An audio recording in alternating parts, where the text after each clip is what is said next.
And this is my assignment 3, COVID-19 causes and responses for my Business 626 Global Economics and Political Influence class at the University of Arizona Global Campus with Professor Christopher Brandemir. So let's begin. So, the introduction. COVID-19 was a hard time for the world as the economy struggled to adapt to this new crisis. Throughout this time, a lot of decisions were made and a lot of policies passed in order to try to fix the economy. It is important to understand the impact of COVID-19 and the policies that occurred.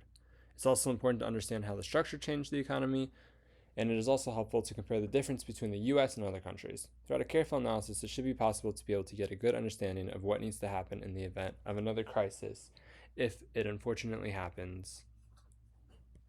So let's talk about the economic impact of COVID-19. So it was a great impact, and there's been a lot of evidence to help back that up. Studies based on pre-crisis data suggest, for example, that more 50% of households in emerging and advanced economies were not able to sustain basic consumption for more than 3 months in the event of income losses.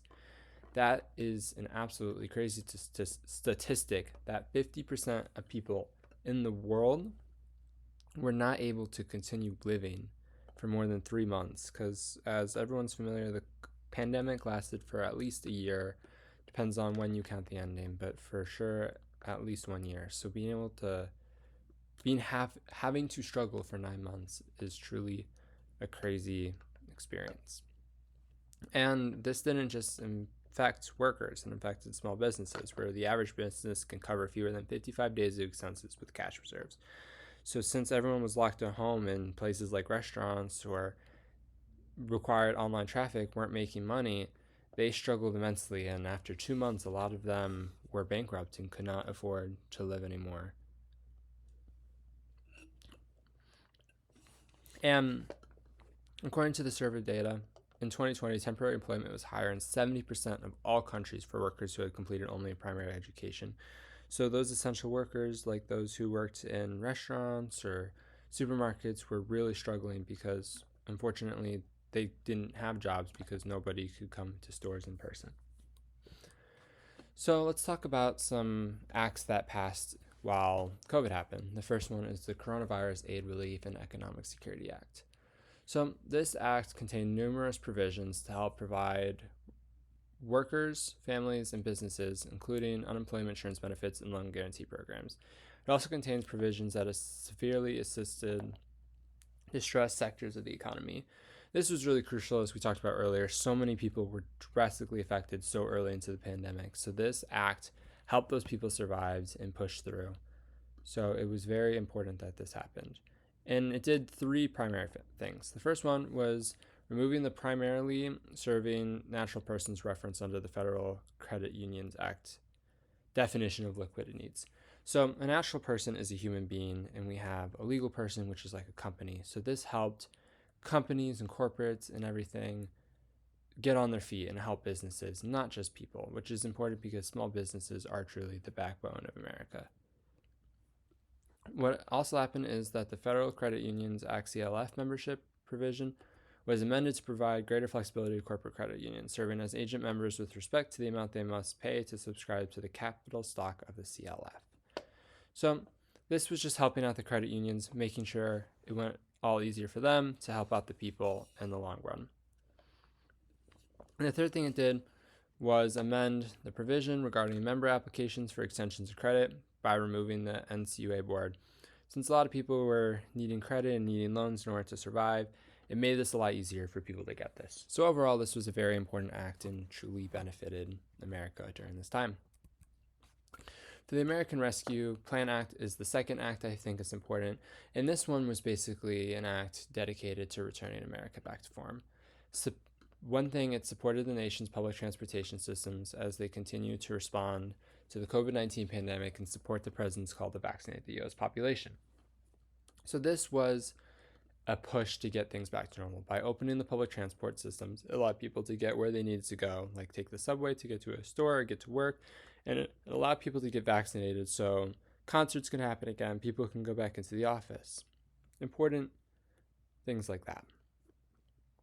And they offered $25 million for these transit projects. And that may feel like a lot, but transit is greatly important. A lot of people rely on the bus, especially those with only primary education, and need that assistance in order to live.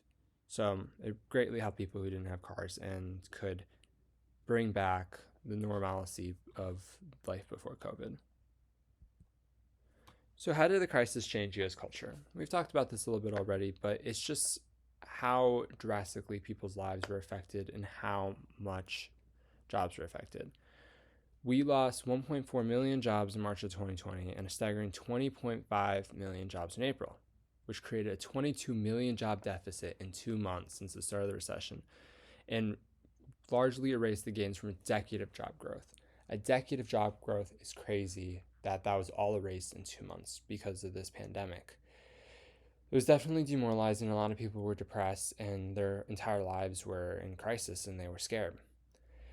It really was an incentive, though, for the U.S. to build everything back up and get back together because for the December 2023 payroll employment, there was 5 million jobs above its February 2020 level. So not only in those 3 years of crisis, we gained all the 22 million jobs we lost, but we also continued to grow and continue to expand. It's very impressive that in 3 years we were able to make back a decade's worth of progress. So that was great for the culture. It really brought everyone together. And there was also a significant improvement over CPOs for over what they believed was going to happen. They thought that in the first quarter of 2023, there would be 4.7 million jobs below the level of the first quarter. But with the data earlier, we got to the amount of jobs we thought, and we probably were at a growth. So it's very impressive, and it was definitely a good morale booster for the U.S. culture that we got out of that crisis so well and handled it and really came together as a country. So how did the U.S. handle against other countries? Well, the U.S. handled it very well. Many foreign governments opted for premature fiscal consolidation, in which the policy response was too muted and insufficient to help their respective economies. So that's kind of saying the federal governments in other countries didn't do enough to help their people, didn't care enough about them to make significant difference. And by contrast, the U.S.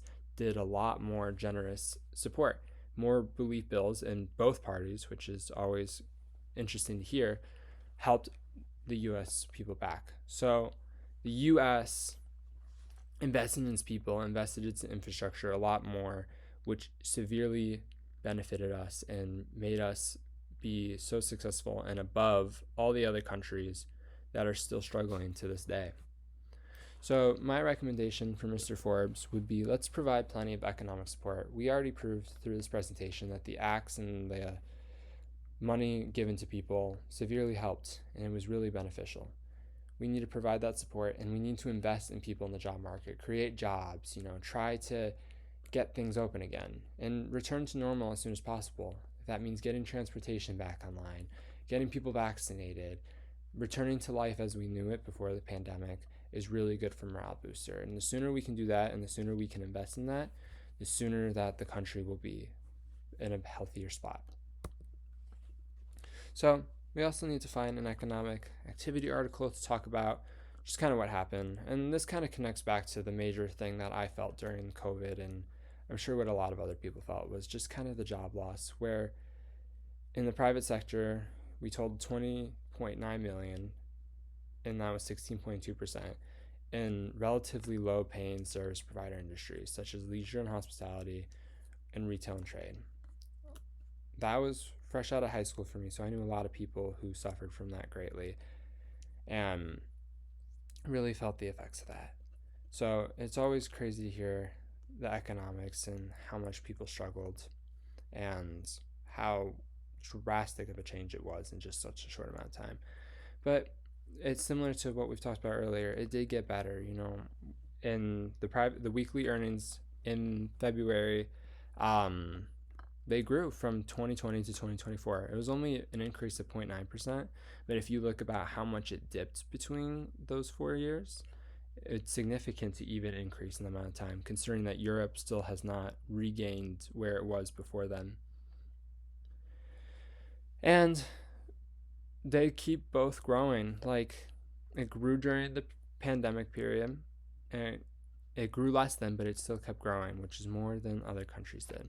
So this article really helped kind of validate everything I've been talking about earlier about how we work together, we took a hit, but we still continue to grow and will continue to grow. So in conclusion, COVID-19 had a huge impact on the world and forced economies to shift quickly. A lot of decisions, policies were tried to made to fix the damage, and looking at those choices help us understand what worked and what didn't. It also is clear that the structure of the economy changed in some big ways. Comparing the US response to other countries gives even more insight into what can be done better. By really analyzing everything, we can get a clearer idea of how to handle things if another major crisis ever happens. Here are the references I used during this presentation. If you have any questions, feel free to message me. I'm happy to talk about this topic. Thank you so much and have a great day.